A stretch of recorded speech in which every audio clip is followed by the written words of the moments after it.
Before you can take your Yamaha Grizzly out to that big buck, you've got to know where you're heading. And when you're out tracking a harvest, one of the best tools to have nearby is a Garmin handheld GPS. You know, the ability to have mapping has come so far to people today. You know, wearing it on your watch, having it on your phone, having it in your hand. It's amazing the technology advances that are out there. And it's something that in a deer tracking scenario that is invaluable. You know, everybody's gonna mark a stand that's using some of these and be able to understand where they're at, how to get to and from a location. But being able to use it and take it a step further, you know, analyzing the topography, understanding sunrise and sunset and all that data that you can put in there. But after a shot is taken, being able to mark blood trails, being able to mark the last blood, you know, and go right back to it, but being able to analyze that data on places that you've looked. And it's every hunter's nightmare to take a shot and the blood ends and you mark it. And then you go into that grid search that you hear about where 4 or 5 of your buddies are cutting back and forth. Well, if you'll use a handheld GPS, you can eliminate some of the areas and know that you covered them. Know that, hey, we got that quadrant, but oh my goodness, we missed this whole 200, 300 yard stretch right here, and it will tell you where some of those things are. So as you look at this little set of black lines right here, this is actually a track for a deer that was shot at in the evening. We took the shot way up here, and you can see the lines that go there. That's the actual blood trail, and that 003 number is where I threw a waypoint where we lost blood about midnight on that particular deer right there. As you zoom in and kind of scroll around, you can see all of the tracking as we tried to find more blood. We're dialed in the 120 feet of the spot right there, and you can see all the lines. And you know, and that's just me looking around. There's 3 other people out here.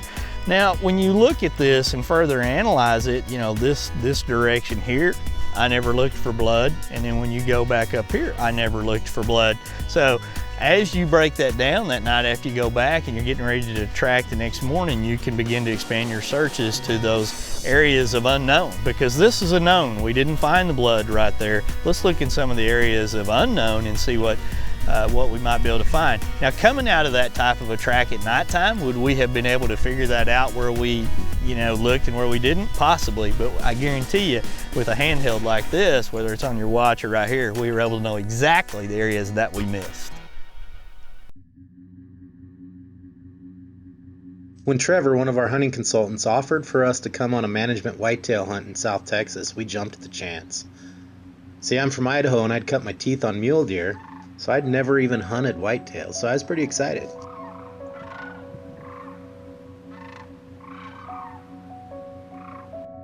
This was a management hunt, so the ranch manager had particular bucks in mind that he wanted us to take. And since they have so many trail cameras out on the property, most of the bigger bucks were named, even though many of them hadn't physically been seen for years. And the buck that I was hunting was named Twisted Alfonso the Bear. I kind of dug that.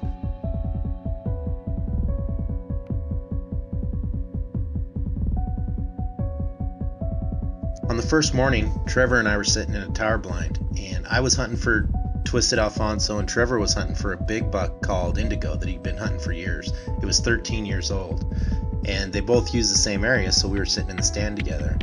And this little buck came in, and Trevor goes, "Hey, do you want to shoot him?" And I said, "Well, of course I do."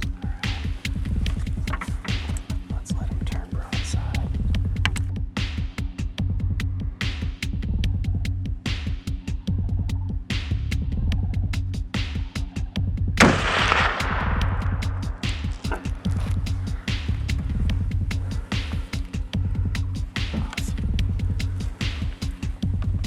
Good shot.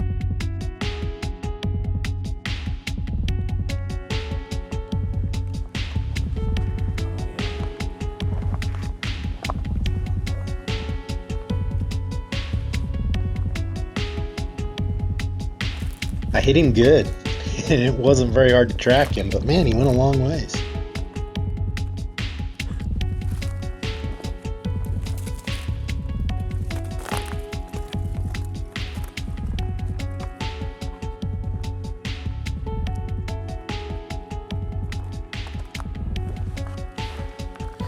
So how old is he?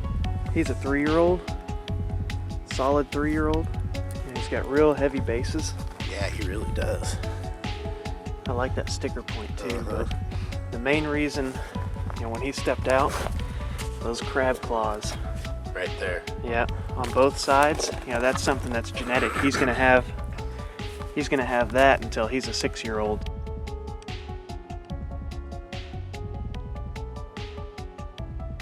On day 2, I hunted a different area that Alfonso liked to hang out in, and there was a ground blind there, and so I took my bow, because if he came in, he'd be right there on top of me.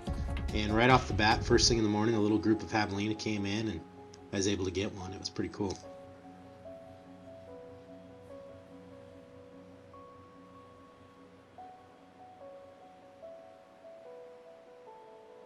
I just got a shot at javelina, but my top limb, I hit one, but my top limb hit the ceiling. So, I don't know I think I hit him a little bit back, I don't know. He's at 30 yards. It's loud.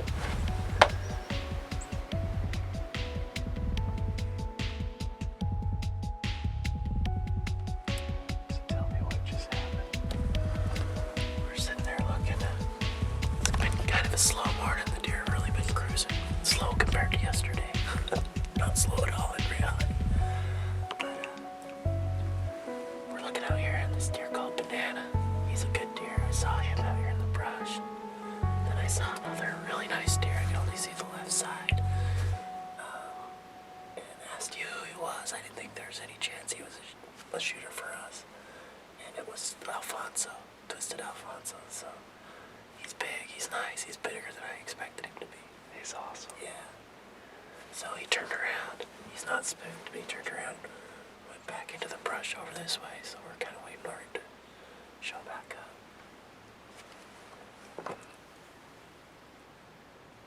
There's a deer.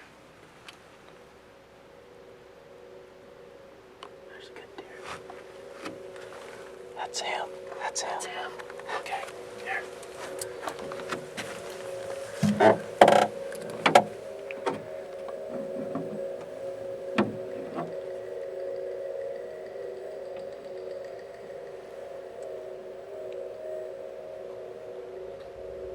Wow, he's awesome.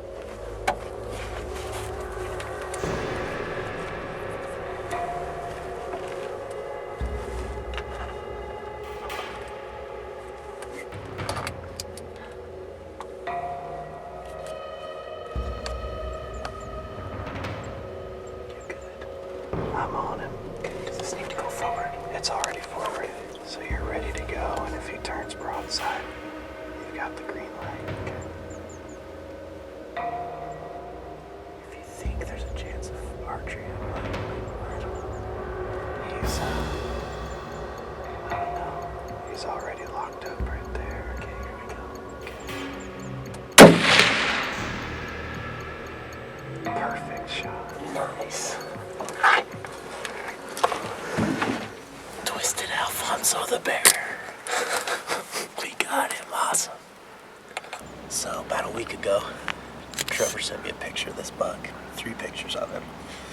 They call him, well, the story on him is there's an app on his iPhone that gives you stripper names and excuse me, mafia names.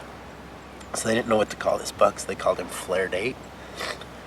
And they put it in that app for the mafia names, and it gave him Twisted Alfonso the Bear. And so he has the coolest name on the ranch. Awesome deer. And he sent me the pictures, and he was cool. I didn't expect him to be this big, though. We were sitting here for him today, and right out here, a buck we call Banana, which is a pretty good buck, too, that hangs with him. He comes out, and I go, Trevor, there's some deer. And we look, and I go, wow, look at that one. And I only saw this side right here sticking out. About like that. And Trevor told me it was Alfonso, and I about died. I didn't expect it to be this good. And so we're getting ready, and he stood there just like right here, turned around and left, and was gone for about 15 minutes. And then all of a sudden here comes a doe running in. And he came running in right behind her. There were 4 or 5 bucks right here. And they all took off out into the brush. All the bucks left after this doe. And probably 5 minutes later, not very long, here he comes walking straight out of the brush right here by himself. Walked right out here and got broadside, and I smoked him. It's awesome deer.